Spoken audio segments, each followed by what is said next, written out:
हम जिस समय की चर्चा कर रहे हैं उस समय बंगाल में बड़ी बुरी दशा थी। गली गली भैंसे बकरे चढ़ाए जाते थे, खूब मांस खाना, शराब पीना, अत्याचारी का भारी आतंक था उस समय।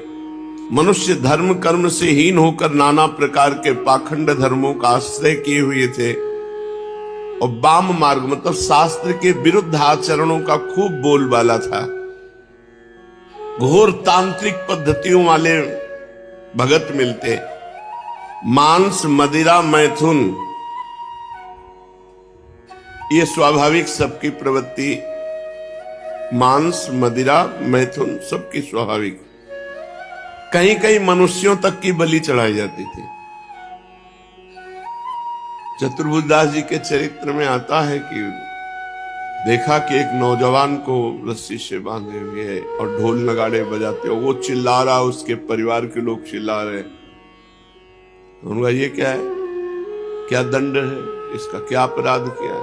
उनका देवी की बलि में चढ़ाया जाएगा। ऐसी कौन देवी है जो अपने पुत्र की बलि पा करके प्रसन्न होती है?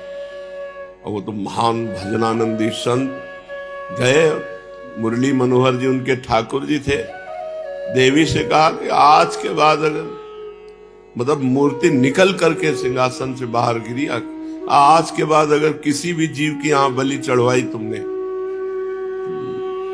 कंठी बांध दी, देवी को दीक्षा दे दी और देवी ने राजा को जाके पटक दिया रात्रि में और छाती में चढ़ के कहा आज के बाद हमारे यहाँ केवल नारियल और नींबू की बलि चढ़ेगी, अब हम वैष्णव हो गए, चतुर्भुजदास की शिष्या, अब यहाँ कोई। तो पहले नर बलि का भी विधान था, मनुष्य खरीद लिया जाता था और फिर उसको भेंट चढ़ाई जाती थी देवी की। जैसे भागवत में आता है, जड़ भरत जी को बलि के लिए ही तो ले गए थे, काली देवी की बलि के लिए। तो ऐसे ही बंगाल में भैंसे बकरे और मनुष्य तक की बलि चढ़ती थी। जब ये लिखा है उस समय की बात कह रहे हैं। ऐसी घटना सुनने में आ जाती है।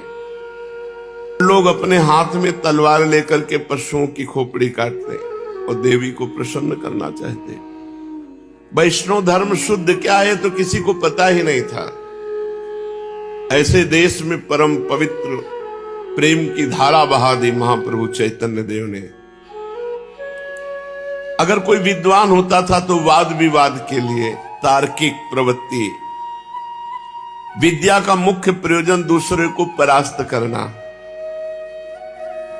भगवान का नाम जप करना, कीर्तन करना, ये मूर्खता समझी जाती थी। इतना सब होने पर भी छुआछूत का बड़ा प्रभाव, छोटे बड़ेपन का भूत सबके ऊपर सवार रहता। ये नीच जाति है, उत्तम जाति। अगर कहीं उत्तम जाति वाला छोटे जाति पुरुष को छू ले तो उसे धर्म भ्रष्ट माना जाता था। 52-53% मुसलमान बंगाल में उस समय थे जिस समय चरित्र लिखा गया।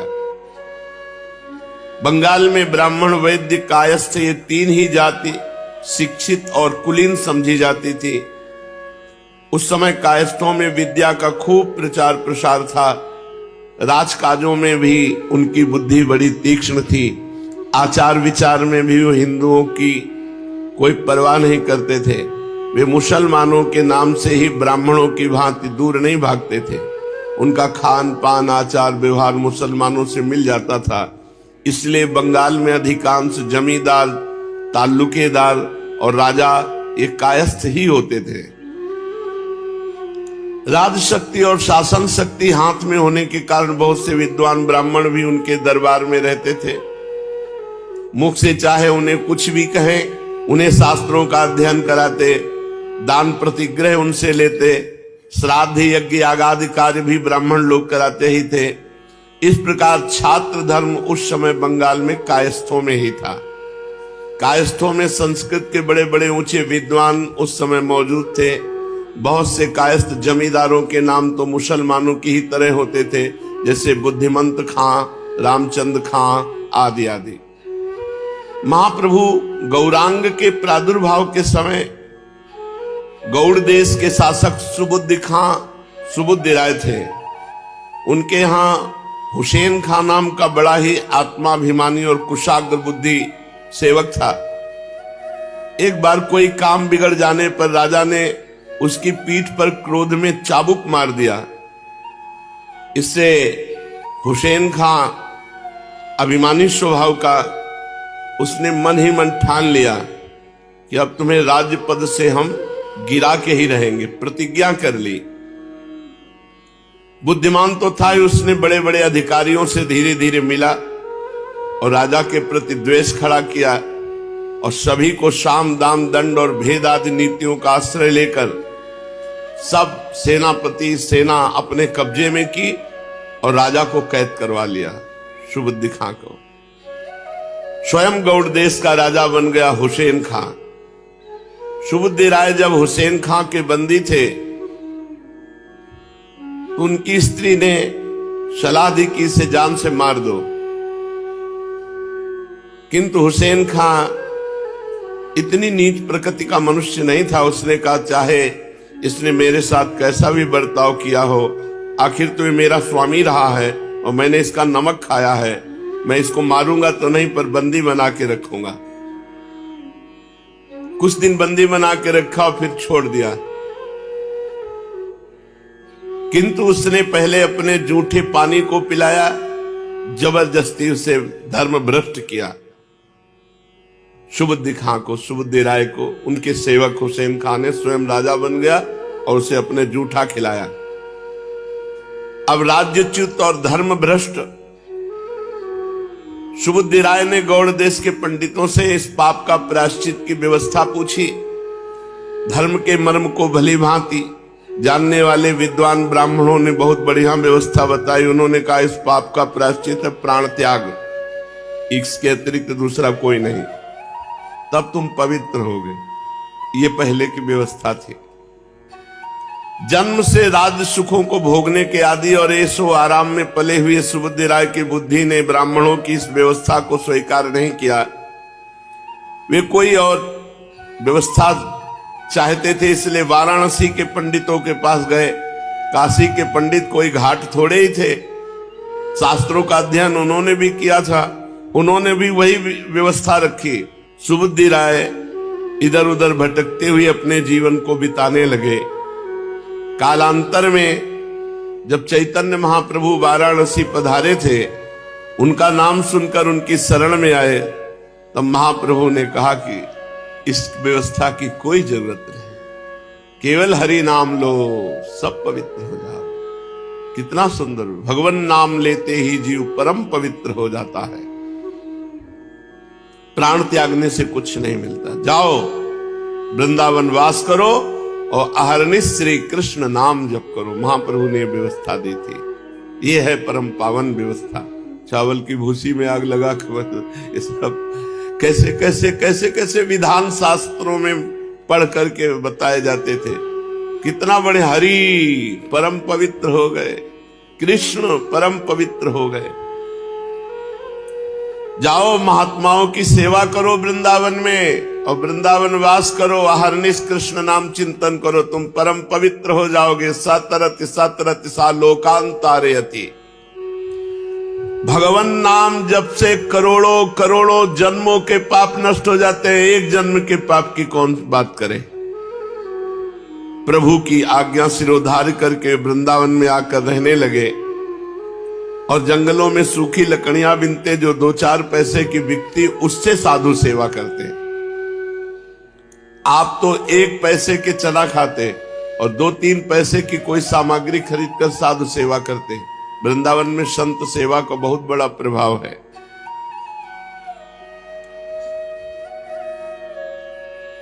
हुसैन खां राजगद्दी पर बैठते ही अपना शासन जमाने के लिए स्थान स्थान पर अपने काजियों को नियुक्त किया। बहुत से लोगों को इलाकों का ठेका दे दिया। वे एक प्रकार से पट्टेदार जमींदार ही समझे जाते थे। लोगों से लगान वसूल करके नियमित रकम तो बादशाह को देते, शेष जो बचती उसे अपने पास रख लेते। इस प्रकार नवद्वीप में बुद्धिमंत खां, हरिपुर ग्राम में गोवर्धन दास मजूमदार, कुलीन ग्राम में मालाधार और खेतूर ग्राम में कृष्णानंद दत्त आदि इन कायस्थ जमींदारों को भी ठेके दिए गए। अधिकांश ठेकेदार मुसलमान अथवा कायस्थ ही होते थे। नवद्वीप में चांद खां नाम के एक काजी की नियुक्ति की गई और जगन्नाथ तथा माधव जगाई मधाई नाम के क्रूर कर्मा 2 ब्राह्मण भाइयों का वहां का कोतवाल बनाया गया। नवद्वीप के बेल पोखरिया नामक मोहल्ले में चांद खां की कचहरी थी। उस समय काजी मुंसिफ या जज का काम करते थे। वे हिंदू मुसलमानों के झगड़ों का फैसला करते थे। इसी प्रकार एक मुलूक नाम का काजी शांतिपुर के समीप गंगा जी की धारा के पास रहता था। नवद्वीप उस समय बंगाल भर में विद्या का सर्वश्रेष्ठ केंद्र समझा जाता था। उसमें संस्कृत विद्या की 50 पाठशालाएं थी जो टोल के नाम से विख्यात थी। दूर दूर से विद्यार्थी आ करके नवद्वीप में विभिन्न शास्त्रों का अध्ययन करते और नवद्वीप के नाम को देशव्यापी बनाते।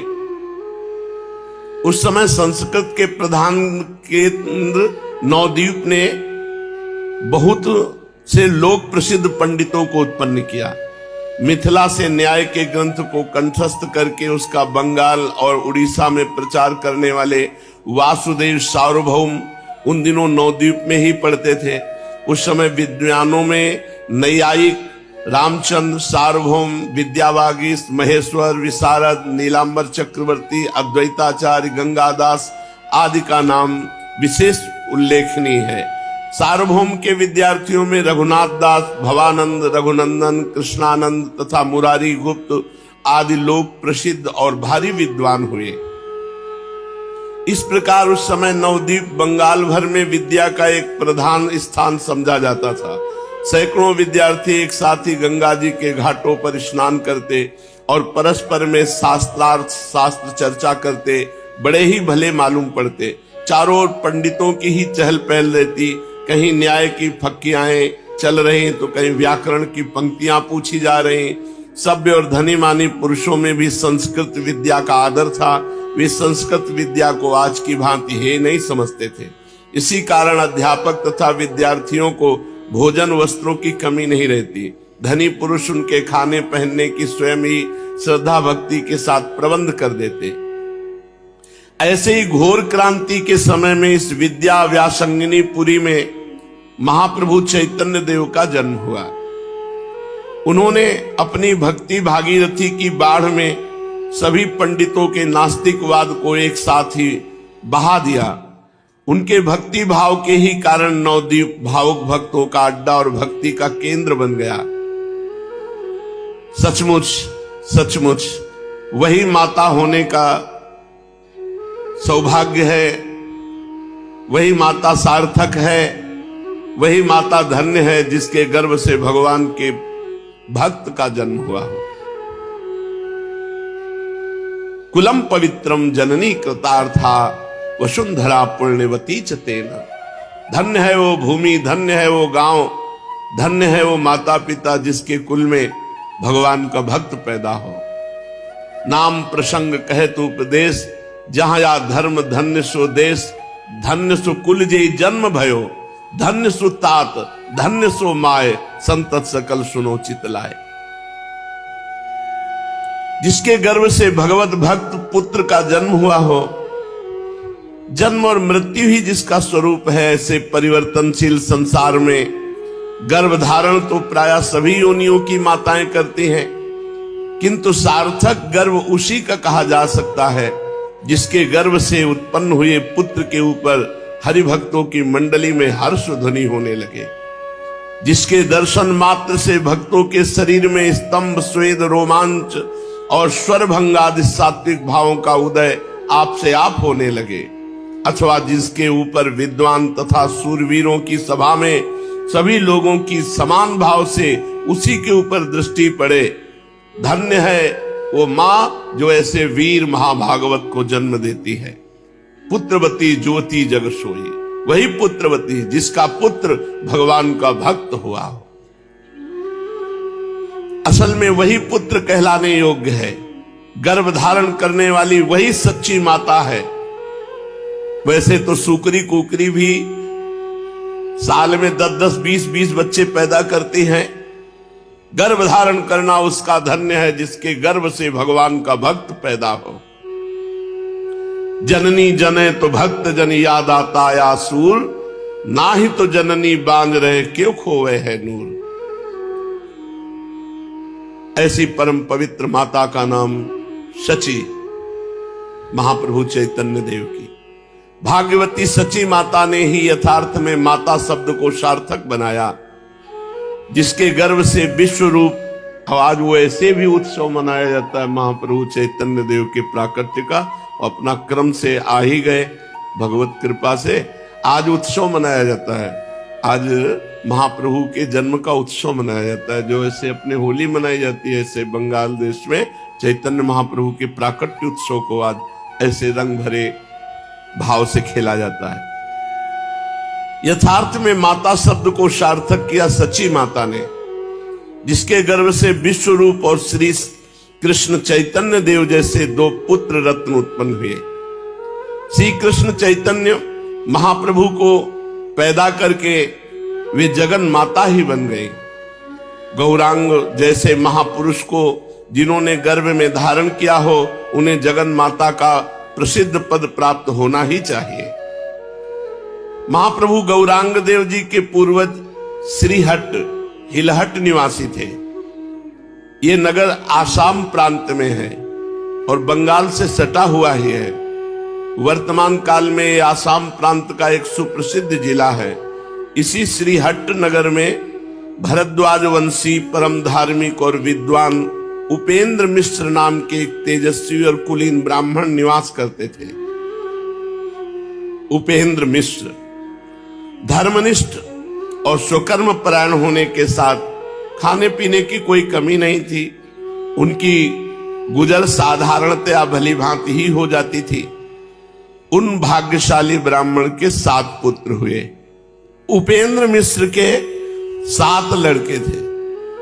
कंसारी, परमानंद, पद्मनाभ, सर्वेश्वर, ये सब महाप्रभु के चाचा ताऊ हैं। जगन्नाथ, जनार्दन, त्रैलोक्यनाथ। इनमें पंडित जगन्नाथ मिश्र को ही गौरांग महाप्रभु के पूज्य पिता होने का जग दुर्लभ सुयश प्राप्त हुआ। जगन्नाथ मिश्र, इनके बाबा का नाम उपेंद्र मिश्र।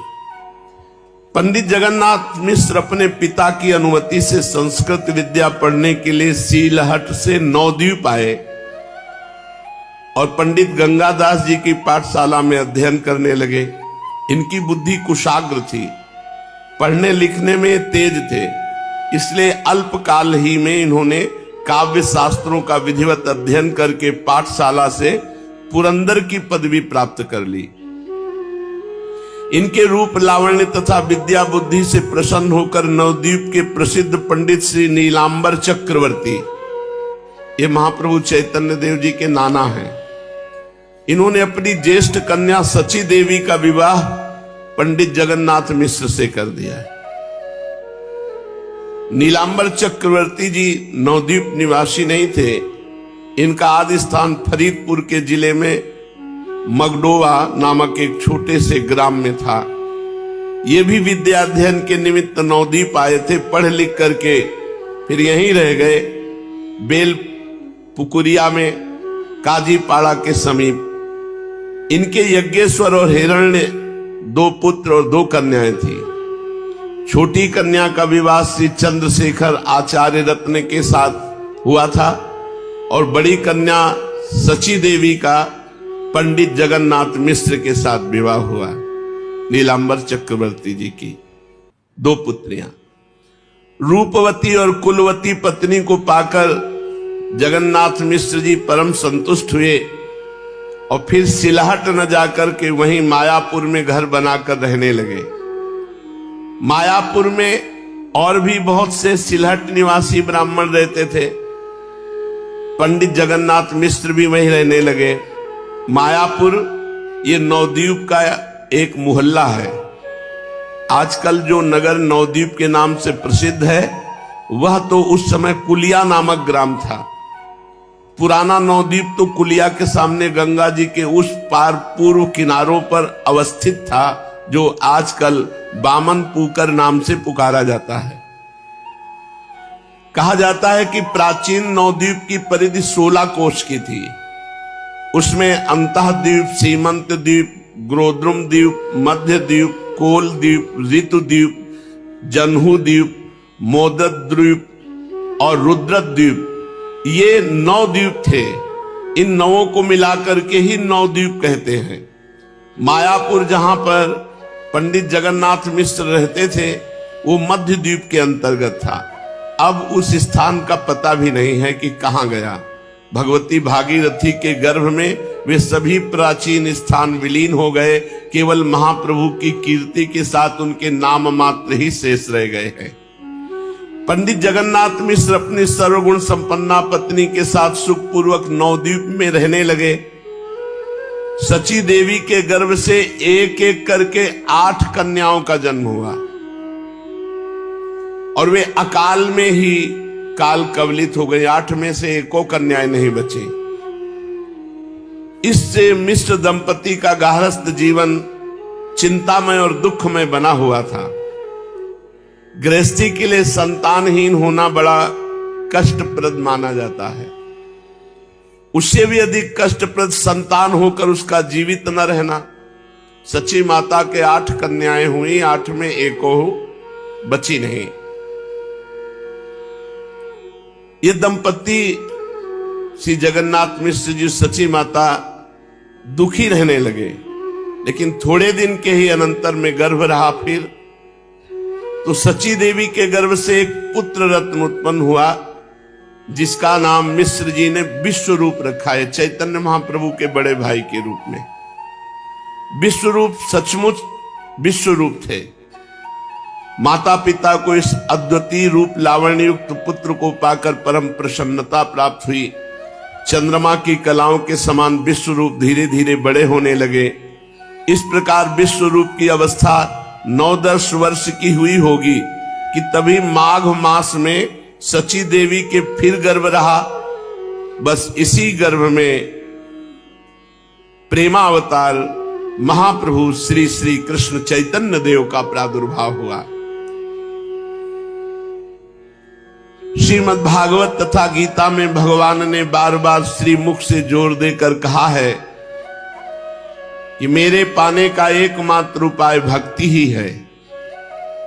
मैं योग से, ज्ञान से, जप से, तप से, समाधि से तथा यज्ञ यागादि अन्य वैदिक कर्मों से इतना तुष्ट नहीं होता जितना कि मैं भक्ति से प्रसन्न होता हूं।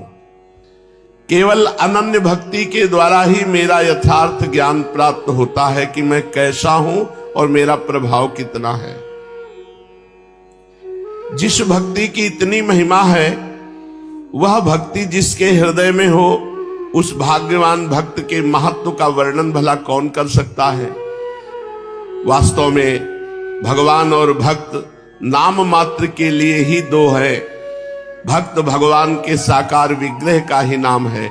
भगवान स्वयं ही कहते हैं, मैं तो भक्तों के अधीन हूं, कोई मेरा अपराध कर दे तो उसे मैं क्षमा कर भी सकता हूं, किंतु मेरे भक्त का जो द्रोही है, भक्त का अपराध करने वाला है, तो मैं क्षमा करने में असमर्थ हूं। भगवान भक्तों की महिमा को बतलाते हैं कि मैं भक्तों के पीछे पीछे सदा इसलिए घूमा करता हूं कि उनके चरणों की धूल उड़कर मेरे ऊपर पड़ जाए तो मैं पावन हो जाऊं। यही तक नहीं, भगवान स्वयं भक्तों का भजन करते हैं। भगवान हस्तिनापुर में ही विराजमान थे। महाराज युधिष्ठिर प्रायः हर समय ही उनके पास रहते थे। उन्हें भगवान के बिना चैन ही नहीं पड़ता था।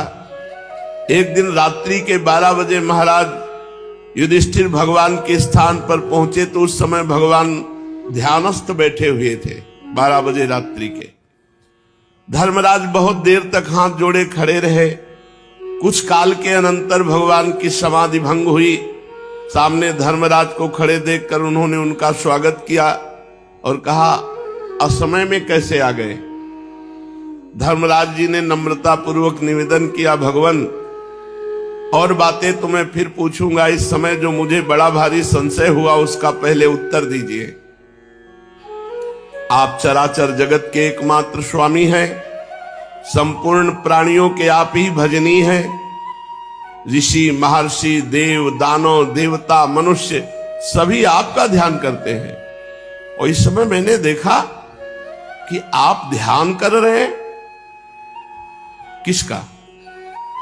सारा जगत, ऋषि, महात्मा तो सब आपका ध्यान करते हैं, आप किसका ध्यान कर रहे थे? ये मुझे बड़ा कौतूहल हुआ। आप किसका ध्यान कर सकते हैं? धर्मराज के प्रश्न को सुनकर भगवान हंसे और मंद मंद मुस्कान के साथ बोले, धर्मराज, ये ठीक है कि संपूर्ण जगत मेरा भजन करता है, किंतु मैं अपने भक्तों का भजन करता हूं। मैं सदा भक्तों के ध्यान में मग्न रहता हूं। ये सुनकर धर्मराज ने पूछा, इस समय आप किस भक्त का ध्यान कर रहे थे प्रभु? भगवान ने गदगद कंठ से कहा, जिन्होंने सर्वस्व त्याग कर केवल मेरे में ही अपने मन को लगा रखा है, जो 6 महीने से बाणों की सैया पर बिना कुछ खाए पिए मेरे अनन्य ध्यान में मगन है। मैं उन भक्तराज भीष्म पितामह का ध्यान कर रहा था। भगवान की भक्त वत्सलता की बात सुनकर भक्ति की सर्वश्रेष्ठता के संबंध में किसे संशय रह सकता है? भगवान ही इस जगत के एकमात्र आश्रय हैं। उनकी भक्ति उनकी कृपा के बिना प्राप्त नहीं हो सकती। ज्ञान, कर्म तथा भक्ति के वे ही एकमात्र प्रवर्तक हैं। जब कर्म की शिथिलता देखते हैं तब आप नरपति विशेष के रूप में उत्पन्न होकर कर्म का प्रचार करते हैं।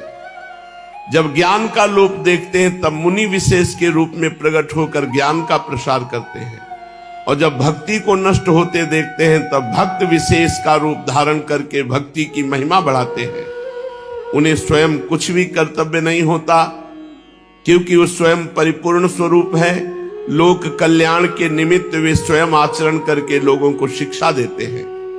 भगवान के लिए कोई बात सहसा या अकस्मात नहीं है। जिस प्रकार नाटक का एक अभिनय देखने के अनंतर हम प्रतीक्षा करते रहते हैं कि देखें अब क्या होगा, इतने में ही रंगमंच पर सहसा दूसरे नए पात्रों को देखकर हम चकित हो जाते हैं। किंतु नाटक के व्यवस्थापक के लिए इसमें सहसा या अकस्मात कुछ भी नहीं। वो जानता है इसके बाद इनको पेश करना है। उसे आदि से अंत तक संपूर्ण नाटक का पता है कि इसके बाद कौन सा पात्र क्या अभिनय करेगा। इसी प्रकार इस जगत के रंगमंच पर भगवान जो नाटक खेला रहे हैं उसका उन्हें रत्ती रत्ती का पता है। उनके लिए भविष्य के गर्भ में कोई बात छिपी नहीं। भविष्य का पर्दा तो हम अज्ञानियों के नेत्रों पर पड़ा हुआ है। हम किसी घटना को देखकर ही उसे नई और सहसा उत्पन्न हुई बताने लगते हैं। यही हमारी अपूर्णता है। कार्य को देखकर कारण के संबंध में सोचते हैं, किंतु दिव्य दृष्टि वाले कारणों को पहले ही समझ जाते हैं, इसलिए उन्हें किसी भी घटना में कोई आश्चर्य नहीं होता। साके 1407 संवत 1542 विक्रमी फाल्गुन की पूर्णिमा का शुभ दिवस जो कल निकल गया, आज उत्सव मनाया जाता है जन्म का, महाप्रभु का गौर पूर्णिमा कही जाती है जो कल पूर्णिमा गई। संपूर्ण भारतवर्ष में प्रसन्नता छाई हुई है। रामकृष्ण के मानने वाले सभी हिंदुओं के घरों में अपनी अपनी शक्ति के अनुसार सुंदर सुंदर पकवान बनाए गए हैं। सबों ने अपने अपने घरों को लीप पोत कर स्वच्छ और सुंदर बनाया है। बहुत पहले सतयुग में आज के दिन भक्तराज प्रहलाद ने अग्नि में प्रवेश करके भक्ति की विशुद्धता, पवित्रता और निर्मलता दिखाई थी। भगवत भक्ति के कारण उनके पिता की भगनी होली, जो इन्हें गोद में लेकर अग्नि में बैठी थी, स्वयं जल गई, किंतु प्रहलाद जी का बाल भी बाका नहीं हुआ। इसी कारण भक्तों में अत्यंत ही आह्लाद उत्पन्न हुआ और तभी से आज तक यह दिन परम पवित्र समझा जाता है। आज के दिन जीवन में नव जीवन का संचार होता है। वर्ष भर की सभी बातें भुला दी जाती हैं। आज किसी से द्वेष या वैर नहीं माना जाता। द्वेष वैर भुलाकर अग्नि में स्वाहा करके सबको अबीर लगाया जाता है, गुलाल लगाया जाता है, चरण छुए जाते हैं, गले मिला जाता है। साल भर के वैर द्वेष और अशुभ कर्मों को होली की ज्वाला में स्वाहा कर दिया जाता है। आज के दिन शत्रु मित्र का कुछ भी विचार न करके सबको गले से लगाते हैं। इतने दिनों से होली होती तो थी, किंतु यथार्थ होली तो आज ही है। तभी तो भक्तों के हृदय में कोई एक अज्ञात आनंद हिलोरे मार रहा है। पंडित जगन्नाथ मिश्र अपने घर के कोने में बैठे हुए हैं। इनके पास सांसारिक धन वैभव नहीं है, फिर भी जो ब्राह्मणों का धन है, जिसके कारण ब्राह्मणों को तपोधन कहा जाता है, उस तपस्या रूपी धन का अभाव नहीं है। महाप्रभु जिस घर में प्रकट हुए, छोटा सा घर है, मिट्टी का, साफ सुथरा, संपूर्ण स्थान गौ के गोबर से लिपा हुआ है। आंगन में तुलसी का सुंदर बिरवा है, एक और गौ बंधी है, और तांबे और पीतल के ही बर्तन हैं जो खूब मांज करके स्वच्छ रखे हुए। मिश्र जी किसी शास्त्र का अध्ययन कर रहे हैं। ब्राह्मणों का धन तपस्या ही होती थी। प्रायः ब्राह्मण, जो पवित्र ब्राह्मण, वो निर्धन ही होते थे। ऐसे नहीं कि रुपया पैसा खूब, नहीं, वो तो उनके जो पुरोहित कर्म करते हैं या कोई और कर्म करते हैं। अचानक आवाज आई कि सची देवी को प्रसव पीड़ा हो रही है। घर में कोई दूसरी स्त्री थी नहीं, सास या देवरानी जेठानी, ये तो सब श्री हट निवासी थे, तो सिलहट जिसे कहते हैं। तो यहां तो केवल सची मैया थी। पंडित चंद्रशेखर आचार्य रत्न की पत्नी अपनी छोटी बहन इनको बुला लिया। धीरे धीरे वेदना बढ़ने लगी, भक्तों के अज्ञात आनंद की वृद्धि होने लगी। सूर्यास्त होने को था, किंतु पूर्णिमा का चंद्र उदय नहीं हुआ था।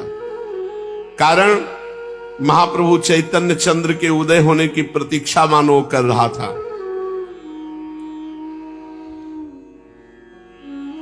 राहु ने सुअवसर पाकर चंद्रमा को ग्रस लिया था। उस दिन चंद्र ग्रहण था।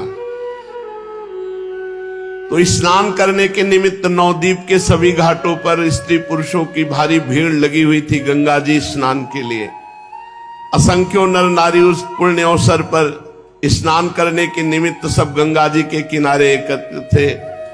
उच्च स्वर से राम कृष्ण हरि की मधुर ध्वनि, भगवान नाम कीर्तन, जिसको जो भावे वो भगवान का नाम ले रहा था।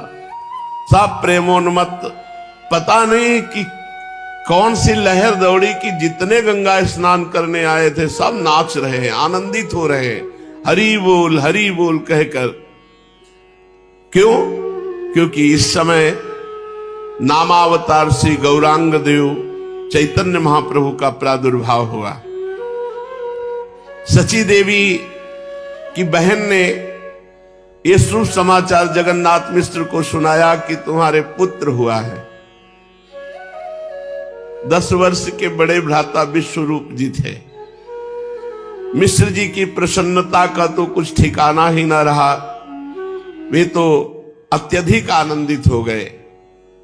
आनंद की सीमा न रही। क्षण भर में मोहल्ले भर में समाचार फैल गया। स्त्री पुरुष जिसने भी सुना वही जगन्नाथ मिश्र जी के घर दौड़ा आया। अद्वैताचार्य की धर्मपत्नी श्रीवास जी की स्त्री सची देवी की जितनी अंतरंग सहेलियां थी, सब बच्चे को देखने के लिए आ गई। विश्वरूप के द्वारा समाचार पाकर सची देवी के पिता नीलांबर चक्रवर्ती भी, जो उनके नाना थे, उपस्थित हुए। वे प्रसिद्ध ज्योतिषी थे। उन्होंने उसी समय जन्म के समय से गणना करके लग्न निकाली और जन्म कुंडली बनाकर ग्रहों के फल देखने लगे। इतने शुभ ग्रहों को देखकर वे आनंद में गदगद हो उठे। मिश्र जी बोले, बालक साधारण बालक नहीं है, ये महान पुरुष होगा। इसके द्वारा असंख्यों जीवों का कल्याण होगा। इसके राजग्रह स्पष्ट बता रहे हैं कि ये असाधारण महापुरुष होगा। इस प्रकार ग्रहों का फल सुनकर मिश्र जी के आनंद की और भी अधिक वृद्धि हुई। उस समय उन्हें अपनी निर्धनता पर कुछ खेद हुआ। उनका हृदय कह रहा था कि यदि मेरे पास इस समय कुछ होता तो मैं दान करता। फिर भी जो कुछ जैसा आनंद उत्सव मनाया। रात्रि आनंद और उत्साह में व्यतीत हुई। तो दूसरे दिन धुलेड़ी थी। उस दिन परस्पर अबीर गुलाल और रंग से लोग होली खेलते हैं।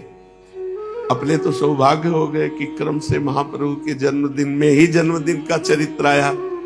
क्रम से आया, कोई अपना अनुष्ठान तो नहीं किया, क्रम से आ गया अपने आप। उस दिन सुबह धुलेड़ी थी। अबीर गुलाल और रंग से लोग होली खेलते हैं। कट्टर से कट्टर पंडित भी स्पर्श का भेद नहीं मानते। सभी परस्पर में मिलते हैं। उस दिन भक्तों में महान आनंद रहा। एक दूसरे पर उत्साह के साथ रंग गुलाल दधी हल्दी डाल रहे, मानो नंदोत्सव मनाया जा रहा हो। भक्तों ने अनुभव किया कि मानो आकाश में देवता उनकी प्रसन्नता और अपनी प्रसन्नता मिलाकर जय घोष कर रहे हैं, क्योंकि भक्तों को अभयदान देने के लिए महाप्रभु चैतन्य देव प्रकट हुए हैं।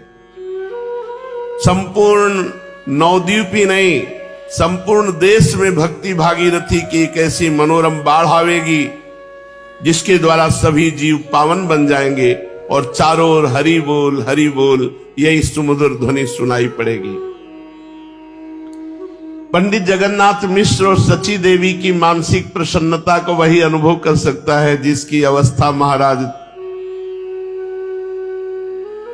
दशरथ और जगन माता कौशल्या की सी हो,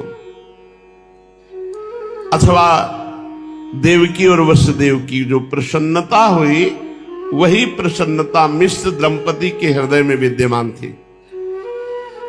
सची देवी की क्रमशः 8 कन्याएं प्रसव होने के कुछ काल ही पश्चात परलोक गामिनी बन चुकी थी। इस वृद्धावस्था में दंपति संतान सुख से निराश हो चुके थे कि भगवान का अनुग्रह हुआ और विश्वरूप का जन्म हुआ। विश्वरूप यथा नाम तथा गुण ही थे। इनका रूप विश्व को मोहित करने वाला था, किंतु इनमें बालोचित चांचल्य इनमें बिल्कुल नहीं था। चेहरे पर परम शांति विराजमान थी। माता पिता इस सर्वगुण संपन्न पुत्र के मुख कमल को देखकर मन ही मन प्रसन्न हुआ करते थे। अब भगवान की कृपा का क्या कहना, विश्वरूप के बाद दूसरे बालक को देखकर तो मिश्र दंपति अपने आप को ही भूल गए थे। सब बालक 9 महीने या अधिक से अधिक 10 महीने गर्भ में रहते हैं, किंतु गौरांग महाप्रभु 13 महीने गर्भ में रहे। 13 महीने। 7 महीने में भी बहुत से बच्चे होते हैं और प्रायः वो जीवित भी रहते हैं, किंतु वे बहुधा क्षीणकाय होते हैं। बात यह कि 6 महीने में गर्भ के बच्चे के सब अवयव बनकर ठीक होते हैं। 7वें महीने में जाकर उसमें जीवन का संचार प्रतीत होता है। जीवन का संचार होते ही बच्चा गर्भ से बाहर होने का प्रयत्न करता है। जो माताएं कमजोर होती उनका प्रसव 7 ही महीनों में हो जाता है, किंतु बहुधा 7वें महीने में बच्चे का प्रयत्न निर्बल होने के कारण असफल ही होता है। बाहर निकलने के प्रयत्न में बालक बेहोश हो जाता है और वो बेहोशी 2 महीने में जाकर ठीक होती है। जो बच्चे 8 महीनों में हो जाते हैं वे बचते ही नहीं, क्योंकि एक तो पहली बेहोशी और दूसरी प्रसव की बेहोशी, इसलिए कमजोर बालक उसे सह नहीं सकते। 10 महीने का बच्चा खूब तंदुरुस्त होता है और 13 महीने गर्भ में रहने के कारण गौरांग महाप्रभु बहुत ही तेजस्वी साल भर के से प्रतीत हो रहे थे। इनका शरीर खूब मजबूत, अंग भी अवयव सुगठित सुंदर थे और गोरे थे। तपाए हुए स्वर्ण की भांति इनके शरीर का वर्ण था। छोटी छोटी दोनों भुजाएं खूब उतार चढ़ाव की थी। हाथ की उंगली कोमल रक्त वर्ण की बड़ी सुहावनी प्रतीत होती थी। छोटे छोटे गुदगुदे पैर, मांस से छिपे हुए सुंदर टखने, सुंदर गोल गोल पिंडलियां और मनोहर उरुद्वय। छोटे कमल के समान सुंदर मुख, बड़ी बड़ी आंखें, सुंदर पैनी नासिका बड़ी ही भली मालूम पड़ती थी। गर्भ के सभी बालकों के इतने मुलायम बाल होते हैं कि वे रेशम के लच्छों को भी मात करते हैं, किंतु गौरांग के बाल तो अपेक्षाकृत अन्य बालकों के बालों से बहुत बड़े थे। काले काले सुंदर घुंघराले बालों से उस सुचारू मुख की शोभा बढ़ी, मानो किसी अधिक रसमय कमल के ऊपर बहुत से भंवरे आकर स्वेच्छा पूर्वक रसपान कर रहे हों। सची माता गौरांग महाप्रभु की उस रूप माधुरी को बार बार निहारती और आश्चर्य सागर में गोते लगाने लगती। वो बच्चे के सौंदर्य में एक अपूर्व तेज का अनुभव करती। धीरे धीरे 1 महीने के महाप्रभु जब हुए तो बंगाल की ओर माता 21 दिन में अथवा महीने भर में प्रसूति घर से बाहर होती है, तभी षष्ठी पूजा होती है। नामकरण संस्कार प्रायः 4 महीनों में होता है, किंतु अब तो लोग बहुत पहले भी करने लगते हैं। 1 महीने के बाद गौरांग का निष्क्रमण संस्कार हुआ। सखी सहेलियों के साथ सची देवी बालक को लेकर गंगा स्नान करने के निमित्त गई। वहां जाकर विधि पूर्वक गंगा जी का पूजन किया। फिर षष्ठी देवी के स्थान पर उनके पूजन के निमित्त गई। ये षष्ठी देवी कौन है? इनके संबंध में पृथक पृथक देशों की पृथक पृथक मान्यता है। ये कोई शास्त्रीय देवी नहीं है, एक लौकिक पद्धति है। बहुत जगह तो ये बालकों के अशुभ को मिटने वाली समझी जाती है और इसीलिए बालक के कल्याण के निमित्त इनकी पूजा करते हैं।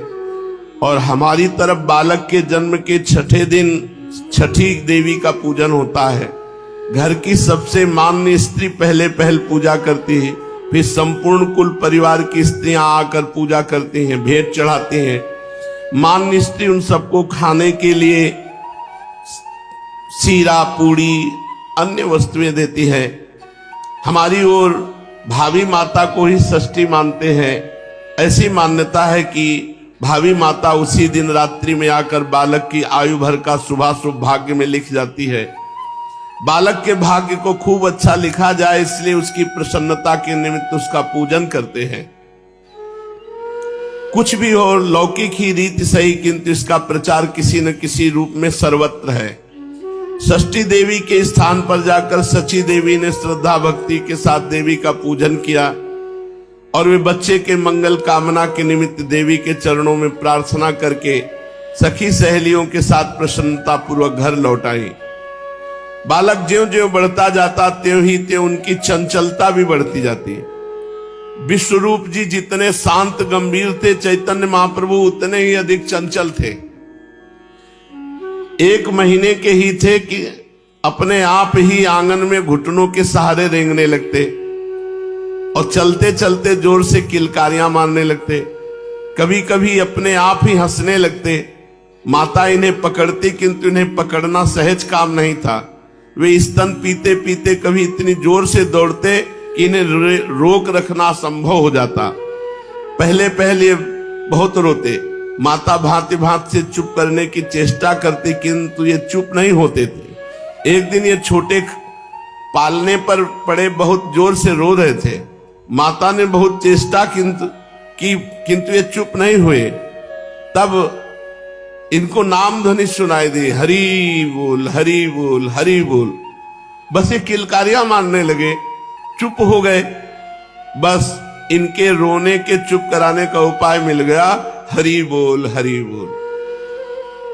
जब कभी रोते तो माता बड़े कोमल कंठ से गाती, हरि हरि बोल बोल हरि बोल, मुकुंद माधव गोविंद बोल, हरि हरि बोल बोल हरि बोल, मुकुंद माधव गोविंद बोल, मुकुंद माधव गोविंद बोल,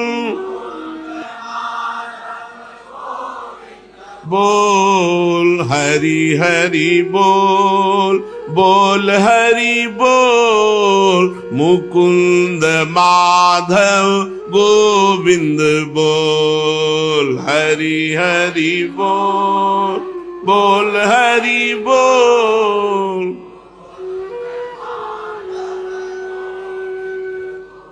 बस सुनते ही महाप्रभु रोना बंद कर देते, चुप हो जाते। अब तो मोहल्ले की स्त्रियां भी एकत्रित होने लगी और प्यार से सब एकत्रित होकर यही गाती।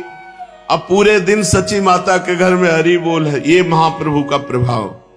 अभी तो घुटने के बल चलते हैं। पूरे मोहल्ले की माताएं एकत्रित हो जाती, बालक की किलकारियां देखने के लिए हरि बोल हरि बोल हरि बोल। सची देवी के घर आ बैठी थी। सची देवी का स्वभाव बहुत ही मधुर था।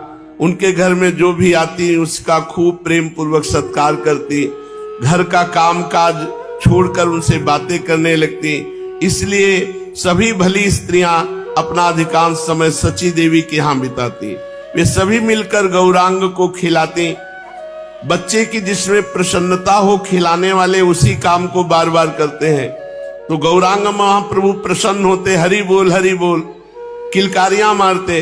तो स्त्रियां बार बार हरि बोल ऐसे सुनाती। कभी कभी सब मिलकर एक स्वर कीर्तन में महाप्रभु को आनंदित करती। यही हरि बोल बोल हरि बोल मुकुंद माधव गोविंद बोल।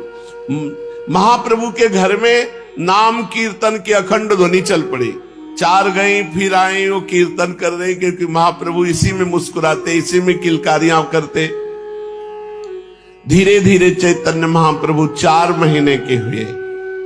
मिश्र जी ने शुभ मुहूर्त में बालक के नामकरण संस्कार की तैयारियां की। अपने सहपाठी प्रेमी पंडितों को उन्होंने निमंत्रित किया। ब्राह्मणों ने विधि विधान के साथ वेद पाठ और हवन किया।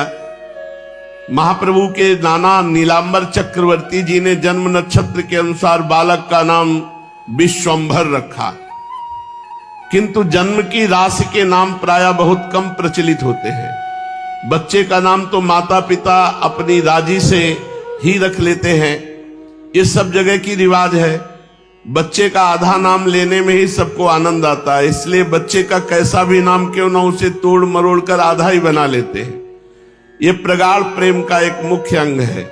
सची देवी ने सखियों ने गौरांग का नाम रख लिया निमाई। निमाई के नाम के संबंध में लोगों के भिन्न भिन्न मत हैं। कईयों का कहना है कि जब ये उत्पन्न हुए थे तब धात्री को ऐसा प्रतीत हुआ कि इनके शरीर में प्राणों का संचार नहीं हो रहा है। ये प्रसव के अनंतर अन्य बालकों की भांति रोए नहीं। जब इनके कान में हरिमंत्र बोला गया, हरिनाम, तब ये रोने लगे। इसलिए माता ने कहा ये यमराज के यहाँ नीम की तरह कड़वा साबित हो, इसलिए इसका नाम माता ने निमाई रख दिया। बहुतों का मत है कि इनके प्रसव गृह एक नीम के वृक्ष के नीचे था, इसलिए इनका नाम निमाई रखा गया। बहुतों के विचार में नाम हीनता का द्योतक इसलिए रखा गया कि बच्चे की दीर्घायु हो। लोक में ऐसा प्रचार है, जिस माता की संतानें जीवित नहीं रहती वो अपनी संतान का इसी प्रकार हीन नाम रखती। कुछ भी हो, हमारा मत तो ये है, ये नाम किसी अर्थ को लेकर नहीं रखा गया। प्यार में ऐसे ही नाम रखे जाते हैं और सर्वसाधारण में वही प्रेम का नाम प्रचलित होता है। जैसे नित्यानंद जी का नाम निताई, जगन्नाथ का नाम जगाई। कुछ भी क्यों न हो, संपूर्ण नवद्वीप में गौरांग महाप्रभु का यही नाम प्रसिद्ध हुआ। पंडित होने पर सब लोग इन्हें निमाई पंडित के ही नाम से जानते और पहचानते थे। नाम संस्कार के अनंतर पिता ने इनके स्वभाव की परीक्षा करने के लिए इनके सामने रुपया, पैसा, अन्न, वस्त्र, द्रव्य, शस्त्र और पुस्तकें रख दी और बड़े प्रेम से बोले, बेटा इनमें से किसी चीज को उठा लो। प्रायः बालक चमकीली चीजों को सबसे पहले पसंद करते हैं, किंतु ये स्वभाव तो सर्वसाधारण लौकिक बालकों का होता है। महाप्रभु तो अलौकिक थे। झट इन्होंने सबसे पहले श्रीमद् भागवत के ग्रंथ पर हाथ रख दिया। सभी को बड़ी प्रसन्नता हुई। सबने एक स्वर में कहा, निमाई बड़ा भारी पंडित होगा, होनहार बिरवान के होत चीकने पात, इसीलिए गौरांग ने धरा ग्रंथ पर हाथ। ओत प्रोत परिप्लावित इस प्रेम पयोधि रूप जगत में जीव अपनी क्षुद्रता के कारण ऐसे संकीर्ण संबंध स्थापित कर लेता है कि उस प्रेम पीयूष का संपूर्ण स्वारस्य एकदम नष्ट हो जाता है। आहा, जब सुख दुख में समान भाव हो जाए, किसी भी अवस्था में चित्त की वृत्ति सजाती विजाती का अनुभव न करने लगे, एकमात्र भगवान में चित्त डूबा हो, उस समय के सुख का भला क्या कहना। ऐसा प्रेम किसी बिरले ही महापुरुष के शरीर में प्रकट होता है और उनकी प्रीति के पात्र कोई बड़भागी ही सुजन होते हैं। महापुरुषों में जन्म से ही ये विश्व विमोहन प्रेम होता है। सभी महापुरुषों के संबंध में हम चिरकाल से सुनते आ रहे हैं कि वे जन्म से ही सभी प्राणियों में समान भाव रखते थे। महात्मा नानक जी जब बाल्यावस्था में भैंस चराने जाते थे तो एकांत में बैठकर ध्यान करने लगते, और बहुत से लोगों ने प्रत्यक्ष देखा कि एक बड़ा भारी सर्प अपने फण से उनके ऊपर छाया किए रहता, और जब वे ध्यान से उठते तब वो चला जाता। सिंहों को कुत्ते की तरह पूंछ हिलाते अभी तक तपस्वियों के आश्रम में देखा गया। महापुरुषों के अंग में वो प्रेम की आकर्षक बिजली जन्म से ही होती है कि पापी से पापी पुरुष की तो बात ही क्या, पशु पक्षी कीट पतंग तक उनके आकर्षण से खींचकर उनके दास बन जाते हैं। सची देवी के छोटे आंगन में अब दिन रात हरि हरि बोल, बोल हरि बोल, मुकुंद माधव गोविंद बोल, ये नाम की ध्वनि गूंजती रहती। इसका कारण निमाई पंडित की अपूर्व रूप माधुरी थी, उनकी विश्व मोहिनी मंद मुस्कान। पास पड़ोस की माताओं बहनों ने अपने चित्त को निमाई पंडित को दे दिया। जब वो मुस्कुराते, जब वो खिलखिला के हंसते, यही देखने के लिए सब आती और खूब नाम कीर्तन करती। उन्हें निमाई की मंद मुस्कान देखे बिना कल ही नहीं पड़ती। माताओं का यह सनातन स्वभाव है कि उनकी संतान पर जो कोई प्रेम करता है तो उनके हृदय में एक प्रकार की मीठी मीठी गुदगुदी होती है। उनका जी चाहता है कि मेरे बच्चे पर प्रेम करने वाले को मैं क्या दे दूं। स्त्रियां निमाई को जितना ही प्यार करती, सची माता निमाई को उतना ही और अधिक सजाती। मात्र हृदय को भी ब्रह्मा जी ने एक अपूर्व पहेली बनाया है। निमाई अभी छोटे हैं, बहुत से स्थानों से बालक के लिए छोटे छोटे सिले वस्त्र और गहने आए हैं। माता अब निमाई को उन्हें पहनाना आरंभ कर दिया है। एक दिन सची माता ने निमाई को उपटन लगाकर खूब नहवाया, तेल डालकर छोटे छोटे घुंघराले बालकों को कंघी से साफ किया, फिर एक पीला सा कुर्ता शरीर में पहनाया, हाथ के कड़ूलों को मिट्टी से घिसकर चमकीला किया, कमर में करधनी पहनाई, उसे एक काले डोरे से बांध दिया, पैरों में छोटे छोटे कंडूले पहनाए, कंठ में कठुला पहनाया, कई एक काले गंडे डोरे से बांध दिया, पैरों में छोटे छोटे कड़ूले पहनाए, बड़े ही सुंदर चरणारविंद, कंठ में कठुला पहनाया, बड़ा सुंदर, काले काले गंडे ताबीज से बांध करके कि कहीं किसी की नजर ना लग जाए, बड़ी बड़ी कमल की सी आंखों में काजल लगाया और बाईं ओर मस्तक पर एक काला सा टिप्पा लगा दिया जिससे बच्चे को नजर ना लग जाए। खूब श्रृंगार करके माता बच्चे की मुख की ओर निहारने लगी। माता उस अपूर्व सौंदर्य माधुरी का पान करते करते अपने आप को भूल गई। इतने में विश्वरूप ने कहा, अम्मा अभी भोग नहीं बनाया।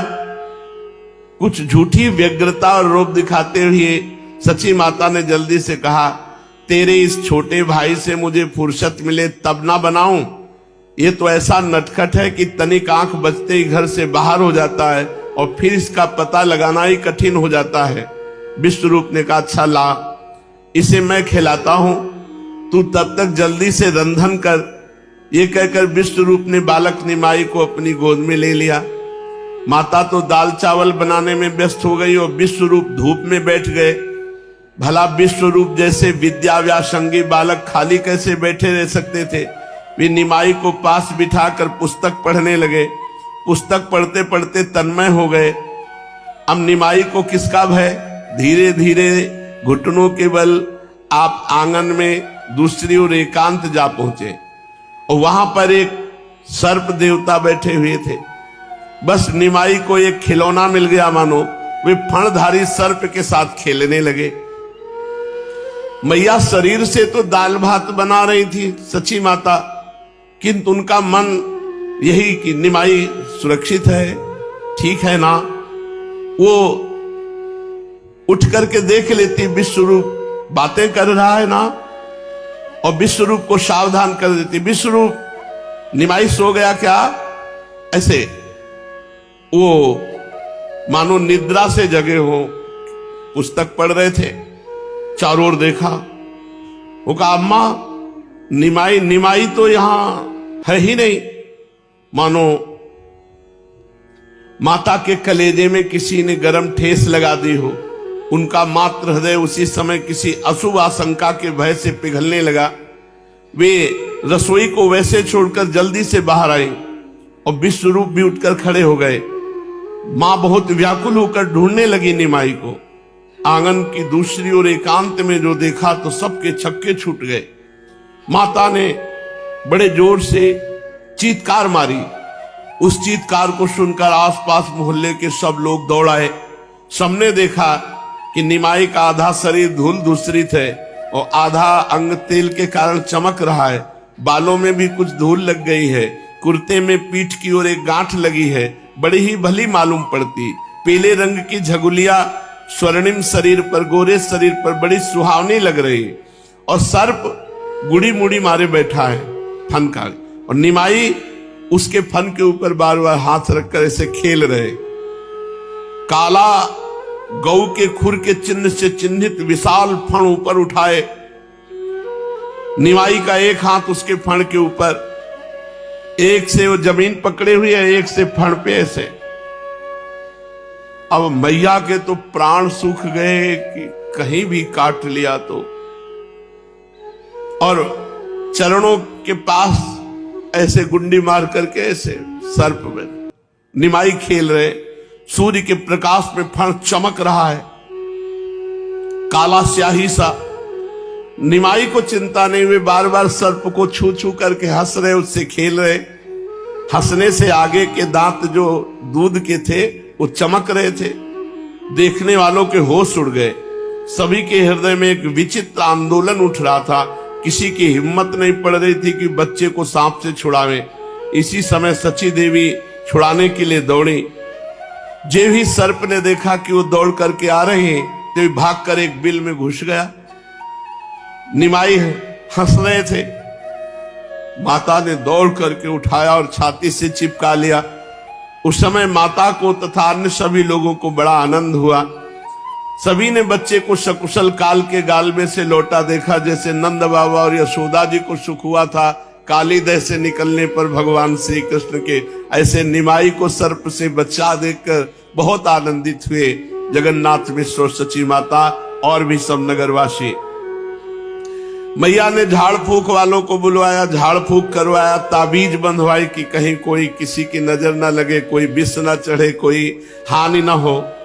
स्त्रियां कहने लगी कि सर्प तो नहीं था, ये जरूर कुल देवता होगा, क्योंकि इसने बच्चे को कोई क्षति नहीं पहुंचाई। कोई बड़ी बुढ़िया स्त्री निमाई का मुंह चूम कर कहने लगे, निमाई तू इतनी बदमाशी क्यों किया करता है? क्या तुझे खेलने को सांप मिले हैं? निमाई उनकी ओर देखकर हंस देता और निमाई को और आनंदित करने के लिए सब स्त्रियां ताली बजाकर हरि हरि बोल, बोल हरि बोल, मुकुंद माधव गोविंद बोल, ऐसा कीर्तन करने लगती। इस प्रकार निमाई की अधिक चंचलता देखकर माता उनकी अधिक चिंता रखने लगी। माता जितनी ही अधिक होशियारी रखती है उतना ही धोखा देकर खेलते। एक दिन ये घर से निकलकर बाहर रास्ते में एकांत में खेलने लगे। शरीर पर बहुत से आभूषण थे, उन वो आभूषण सोने के थे। इतने में से एक चोर निकला और देखा एक छोटा सा बालक इतने आभूषण पहले खेल रहा है। उसका बुरा भाव उत्पन्न हो गया। उसने इन्हें पीठ पर चढ़ाया और भागा, निमाई को पीठ पे चढ़ा के। अब जैसे ही महाप्रभु को उसने पीठ पे चढ़ाया, उसकी विचित्र दशा हो गई। वो अंदर ही अंदर प्राश्चित करने लगा कि मैं कितना नीच हूं, मैं चोरी के निमित्त से इस बालक को उठाया। निमाई का एक पैर उसके कंधे के नीचे लटक रहा था। उसने उस चरण को अपने हृदय पे लगाया, बड़ा सुख मिला। अरे महाप्रभु चैतन्य देव, उसको रोना आ गया कि मैं कितना नीच हूं, इस बालक के आभूषण चुराने के लिए मैं इसको उठा के ले जा रहा था। फिर उतारा और मुख कांति देखी, महाप्रभु हंस दिए। चोर का हृदय पानी पानी हो गया। वो बैठाल करके उनके चरणों में प्रणाम किया, कहा आज के बाद कभी चोरी नहीं करेंगे, किसी की चोरी नहीं। पहला उद्धार महाप्रभु ने पहला उद्धार इस चोर का किया, छोटे से बच्चे के रूप में। इधर निमाई को घर में न देखकर माता पिता को बड़ी चिंता हुई। मिश्र जी ढूंढते ढूंढते गंगा जी तक पहुंचे, किंतु निमाई का कुछ भी पता नहीं चला। इधर सची देवी तो पगली की तरह आसपास के मोहल्लों के घरों में निमाई को ढूंढने लगी।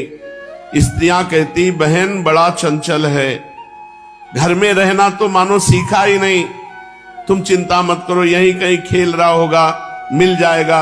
ढांढस बंधाया, चलो मैं अभी सब लोग चल के ढूंढती हैं।